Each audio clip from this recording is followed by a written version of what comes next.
experiment. All right. Reminders, Master Set for Chapter 19 due on Friday. And then the test a week from Wednesday. I heard one sound of just excitement over that. So I assume all of you were just being physicists and just keeping it suppressed. And are we going to get Master Chapter 18? They are right here. Exciting. And the conceptual questions. I do want to comment that on some of the questions dealt with the electric field, and then as I was reading the answers started talking about the electric force.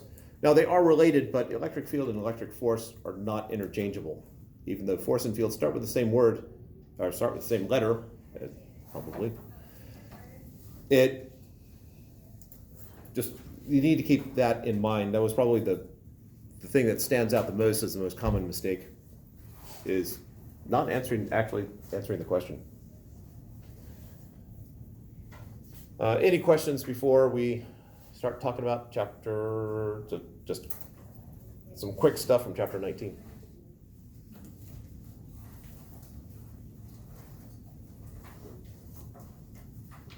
All right, so we have a wire right here, and these charges, 4 scenarios of charges passing by this point.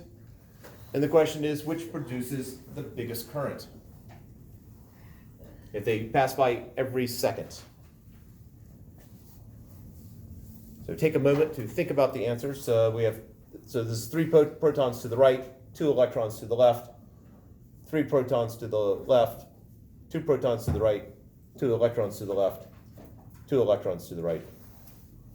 Which produces the biggest current?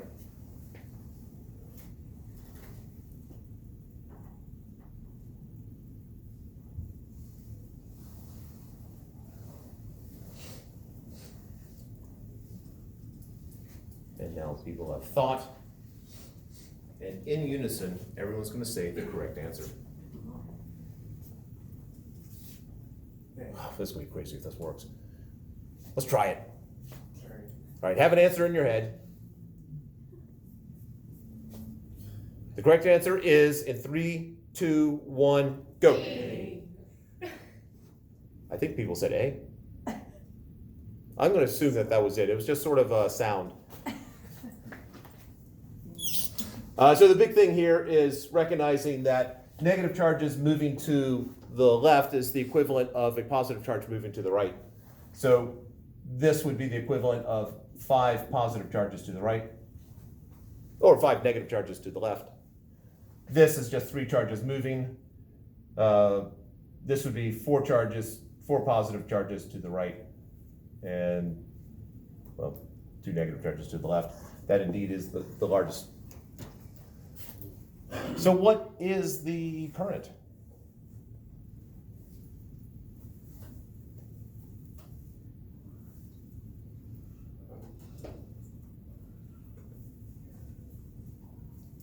For part A, for number A.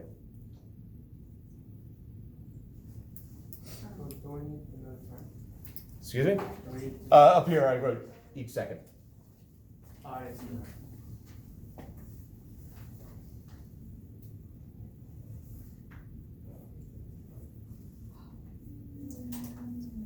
we all waiting for a child to tell us the answer? It's a lot of pressure on you, but they believe in you. Or if someone wants to usurp the throne, if you're going to usurp the throne, just make sure you start out with, "Chow, you're taking too long," and then just tell me the answer.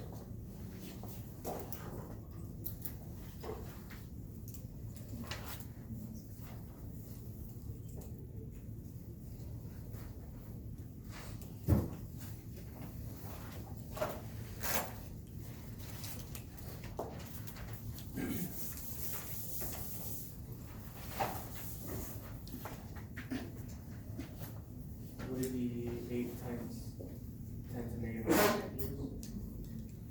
8 times 10 to the what? negative 19? Yes, it would. It would? Yep. How'd you get that? I did 5 times 1.6 times 10 to the negative 19 divided by 1. Oh, you had started out with the 5 times. Yeah. Because remember that current is how much charge passes by a particular point in a certain amount of time. And so the amount of charge is not 5, but 5 times 1.6 times 10 to the negative 19th. So that's coulombs, seconds. And so that would be 8 times 10 to the negative 19th. Coulombs per second or amperes.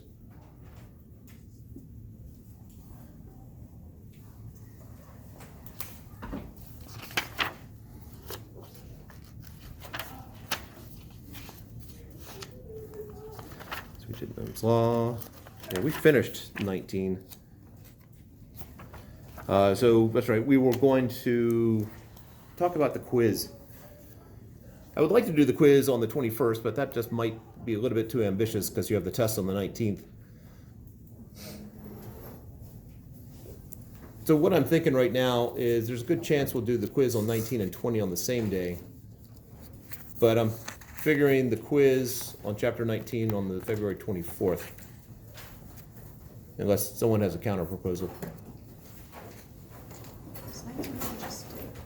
Pardon? The quiz we just did, was that 19? 19, yeah, 19 we finished on Friday.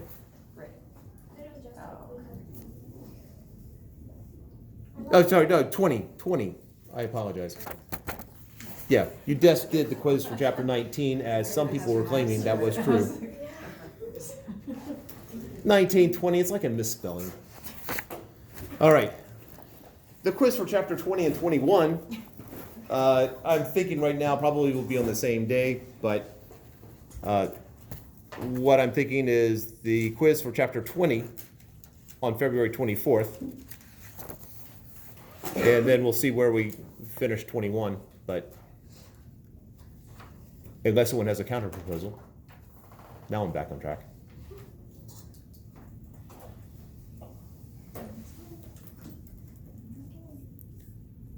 All right, so the quiz on 20, on February 24th. So that's 2/24, that's Monday, quiz, homework quiz, on 20. And we'll do the master sets, let's do it that Friday, so that'd be 2/28, master set on 20.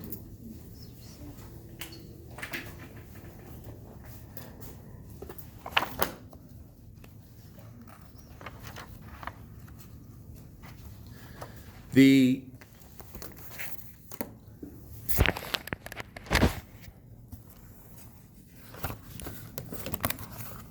and the quiz on chapter 21, we haven't done 21, but I'm just going to tell you it's going to be something similar to problem 35 from chapter 21. It's going to be a one-question quiz for chapter 21, and again, I'm telling you, it's probably going to be something a lot like problem 35.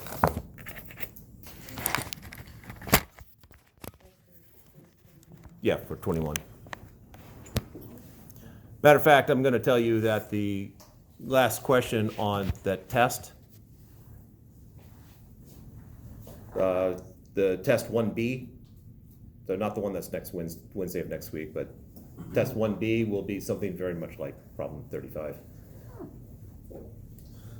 If you look at the old test for test 1B, you'll notice that there's a strong commonality to that last question.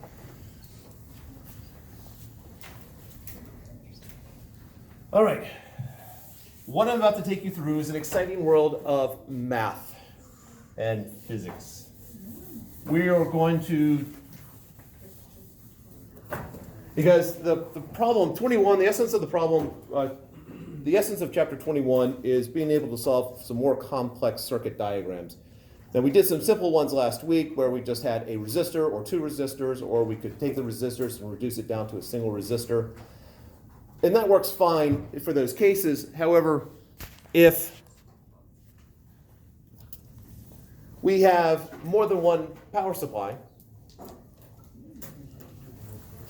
and multiple resistors, how do we deal with it? So, and this is just not going to work, but you know what? presumably with notes, it'll help. So I'm going to take the circuit here of, let's see, what's it going to look like? Resistor, battery, resistor, battery, resistor. That's the basic structure of the last question on test 1B right there.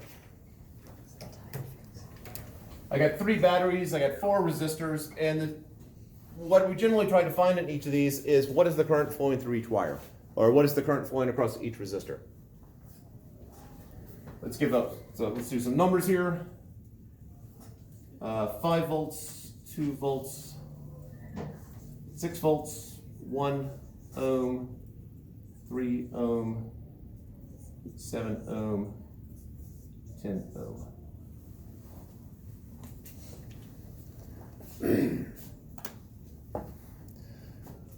There are 2 basic physics techniques for coming up with the equations that you'll need to solve, and I will go over 3 math techniques for solving it. And occasionally I think, well, maybe I should just do 1 math technique. But having done 3 math techniques over the years, I've never had a class all agree upon 1 technique. And so I'm going over we'll do the 3 math techniques. Just find the one that fits you. And you can mix and match. It's not once you start one path, you can't switch to a different one. But I will say for the 2 physics techniques, pick one or the other. Now the 2 physics techniques, for driving upon the equations, the 2 ways of applying Kirchhoff's rules are not the loop rule. So it's 1 current per wire, or 1 current per loop. We will start out on the 1 current per wire technique. We do need a reminder of Kirchhoff's rules. And it's at every point in the semester when I try to remember how to spell Kirchhoff, I think it is 2 H's. If not, there's 1 H. Kirchhoff's rules. We've already applied them, and I've used the term Kirchhoff before. Anyone happen to remember what the Kirchhoff rules are?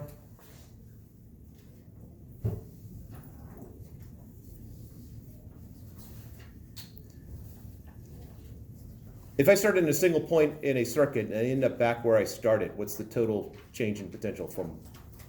0. That's one of the rules. So the voltage or loop rule, voltage/loop rule, is that the sum of the voltages around any closed loop is 0. So the capital sigma here to represent sum, and then the circle to represent a complete circuit.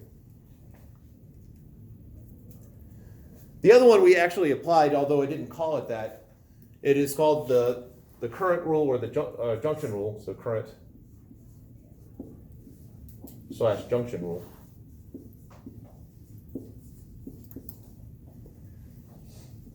Is that at any junction,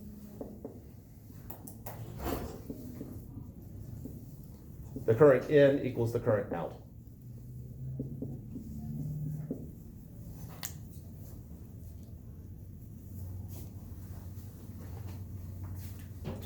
In this particular sample right here, I have 2 junctions. So whatever current flows in is the current flowing out. There's no buildup of charge in that spot. Now it might seem like there's an exception to this. What about capacitors? Don't we have charges building up on a plate? That we will address in about a month. That still obeys Kirchhoff's rule, junction rule. But whatever current flows in is the same as the current flowing out. What happens is, in order to keep that working, physicists came up with a virtual current, or what's known as a displacement current. But again, we'll hit that in a month. All right, so questions to here. All right, so we're going to do the 1 current per wire. So when you're starting out doing analysis like this, you just figure, oh, well, first off, how many wires are there? How many paths, I should say. If I want to get from one junction to the other, how many different ways can it go? 3. I saw 2, but your fingers must have been hidden. I got 3 different paths to take. Now, so I'm going to just establish there's a current flowing through each of these 3 wires here. Now, which way is it going to flow? Having done this enough, I have a pretty decent idea which way it's going to go, but I might be wrong. It doesn't matter. You pick something and you live with it, and you use that throughout the rest. If you pick the wrong direction, that means at the end, you're going to have a current that's negative. That means, oh, it went the other way. It's not like you have to redo it. So what I'm going to do is I'm just going to say, well, I'm going to say this current it's from junction to junction, so I have a current flowing like this, and I'm call that I1. I have a current flowing through the middle. I'm just going to say that one's going up, I2. And then on the outside, I'm going to call that, on the right side, I3. I could have chosen the arrows going in the other direction. It does not matter in terms of the final answer. It does matter about where the plus and minus signs are as we do it.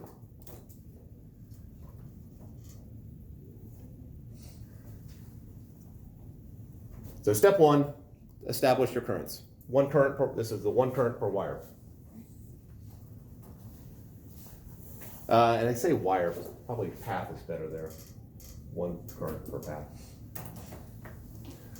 Next step, we need to do the voltage loop. We're doing this thing right here. So we have 3 different loops, 3 different basic loops from which to choose. Given the basic circuit, the shape of the circuit right there, we can do left side, right side, or the whole thing. You pick 2 of them. The only time I've seen a student do all 3 of them and still get an answer is because the student made a mistake in the math, and that's allowed an answer. If you do all 3 of them and don't make a mistake, you should end up with something clever like 0 equals 0 or something like that. Or if you're using a calculator, probably an error.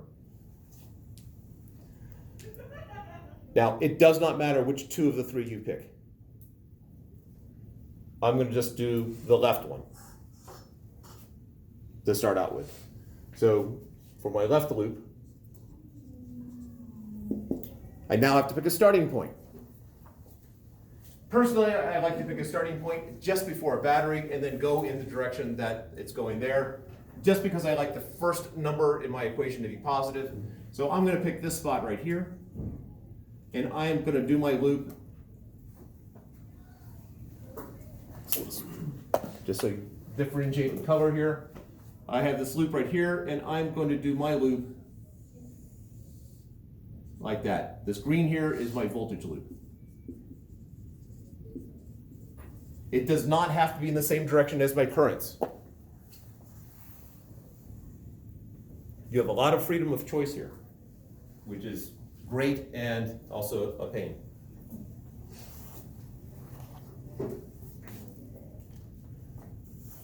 And now I just add up my voltages. So first off, I start at the black dot right there. I go across the 5-volt battery. I'm going from the negative to positive. So it is positive 5 volts. Put a 5 right there. I keep cruising down. I now going across my 3 ohm resistor here. I'm going in the direction of current. Resistance drops potential. So minus 3 times I1. This right here is Ohm's law, that the voltage across the resistor is equal to the current times the resistance. So it's just the current times the resistance. Technically, this 3 has an ohms next to it, but it gets really cluttered if you start writing in all the units. This right here is just the potential of the battery.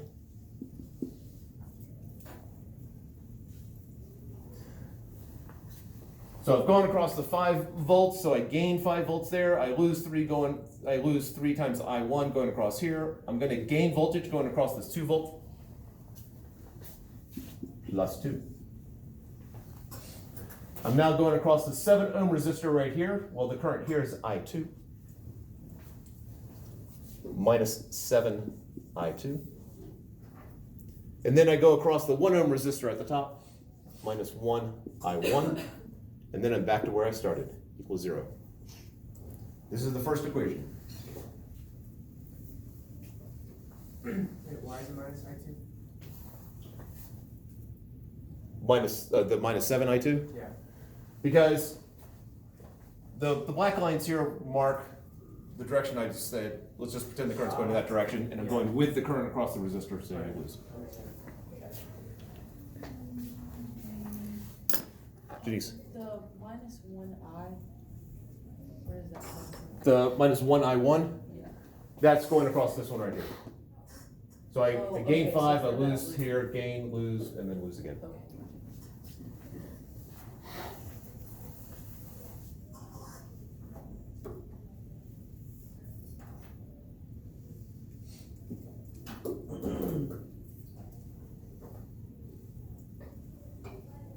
I will say that the record, I don't want you guys to break the record on this. I did have one class that on that last problem on the test 1B, 75% got it all right. You can beat that.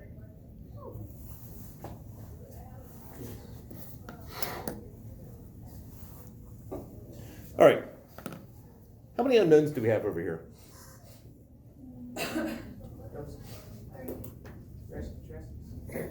What are the unknowns, Sarah? I1, I2, and I3. So if I have 3 unknowns, how many equations do I need? Okay, just keep that in mind. There's one equation, so we need to do another one. So we pick another loop. Do you want to do the whole thing or the right side? Right side. Okay. So we don't simplify that yet? I typically just get the 3 equations down, then I simplify. Some students, when they on a test or quiz, will simplify it and then do the next equation. The right loop. So I want to start someplace just before a battery. I'm going to start right here. And then I'm going to go counterclockwise. Again, I can go clockwise or counterclockwise either way. It doesn't have to be in the direction of current. So I'm starting here and then I'm doing my voltage loop counterclockwise.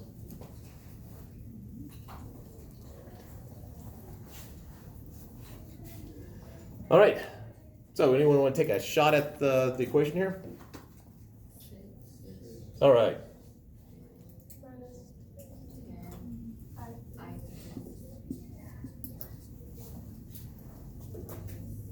Pardon? Minus 2. Did you have to, don't you have to go back down? Yeah, so we're right here, we go up, over, and now we're coming back down. So we're going across the 7 ohm resistor next. Oh, 17. So what's the next term? Minus 7. Plus.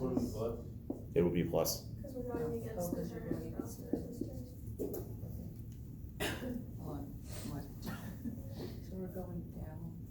Yeah, because I said the current was going up, Oh, since we're going against the current, because current flows downhill, and if you're going against it, you're gaining, you gain potential. Okay, so just because that was established that way. Yes. Okay. If we had chosen that I2 was going down, then this would be negative, but this one would be positive. Okay. And then it's minus 2. Minus 2, because we're going from the positive to negative side of the battery, And then we get back to equals 0. So we need 3 equations, but we have only 2 here. So it was minus 2 because we're going from. The positive plate to the negative plate, because our loop is going counterclockwise, we're going from this side to this side.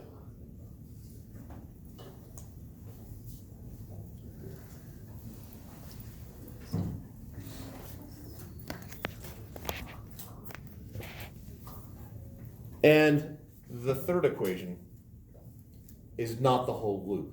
If we did the whole loop is just the sum of these 2 equations. If I added these 2 together, I would have the third equation. So the third loop, if I did the whole thing, is not independent. And I need 3 independent equations in order to solve. So the last one is the junction rule.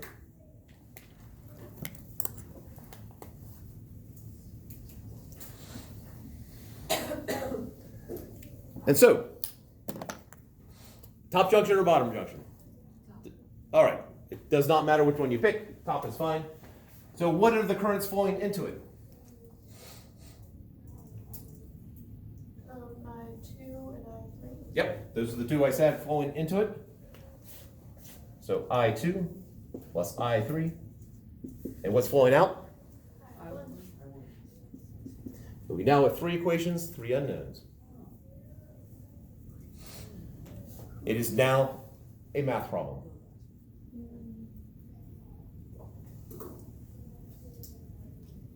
So I'm about to erase some stuff, so let's see, can I get rid of probably this part here in the middle.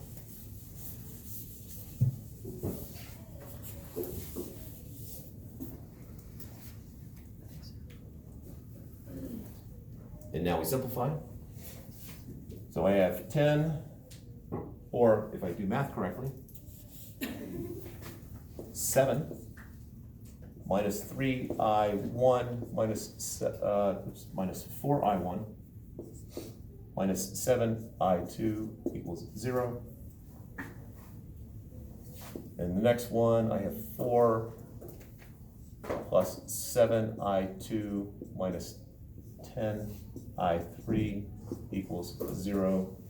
And then I1 equals I2 plus I3.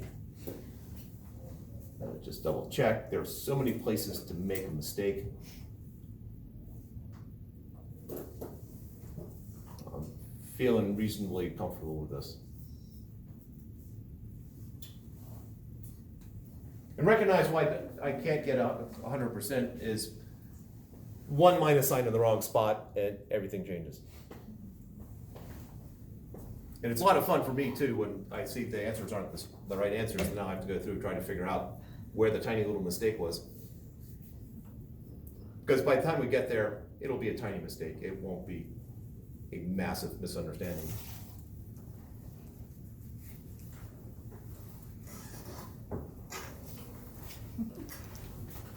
All right. Math. First technique, substitution. So math technique number 1, substitution. Because I have an equation right here, I1 is I2 plus I3, so I'm just going to substitute that in for my I1 equation. So I have 7 minus 4 times I2 plus I3 minus 7I2 equals 0. 7 minus 4I2 minus 4I3 minus 7I2 equals 0. And so we end up with 7 minus 11I2 minus 4I3 equals 0. So all I've done is taken that I1 is equal to that, and I plug it into I1.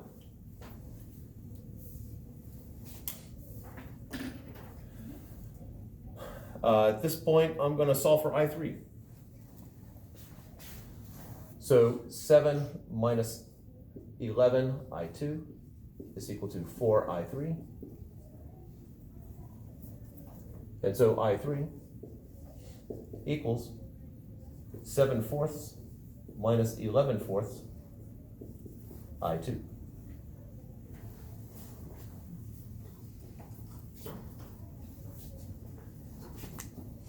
Again, double check, make sure I didn't do anything really boneheaded here. At least not in that step. Here, I just brought it over. So it's just a matter of bringing this over to the right side and then divided by 4.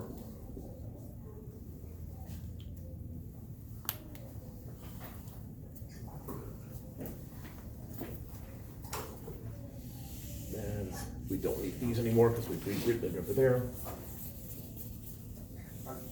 Yes, hopefully it's not on something I just erased. Oh no,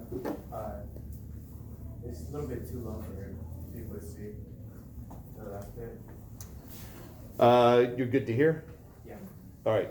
So that last one you end up with when you divide by 4 is that I3 is equal to 7/4 minus the 11/4 I2. Now I'm expressing them as fractions just because I'm doing this on the board. If I had a calculator, I probably would be using a calculator at this point.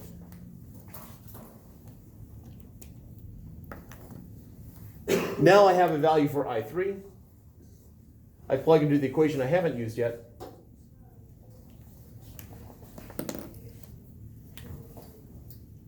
And so I have 4 plus 7I2 minus 10 times 7/4 minus 11/4 I2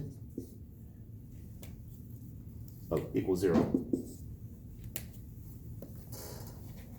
Going to distribute that negative 10.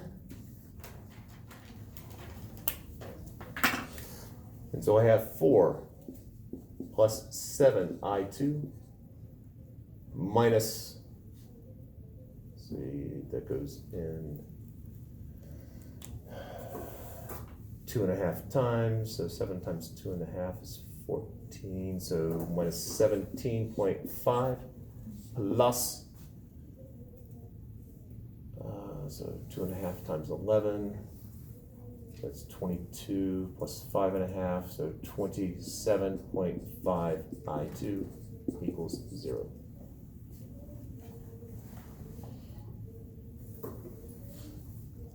Now I have I've reduced it down to one equation, one unknown. This now is pre-algebra problem. Negative 13.5 plus 34.5 I2 equals 0. And so I2 is negative 13.5, actually positive 13.5 divided by 34.5.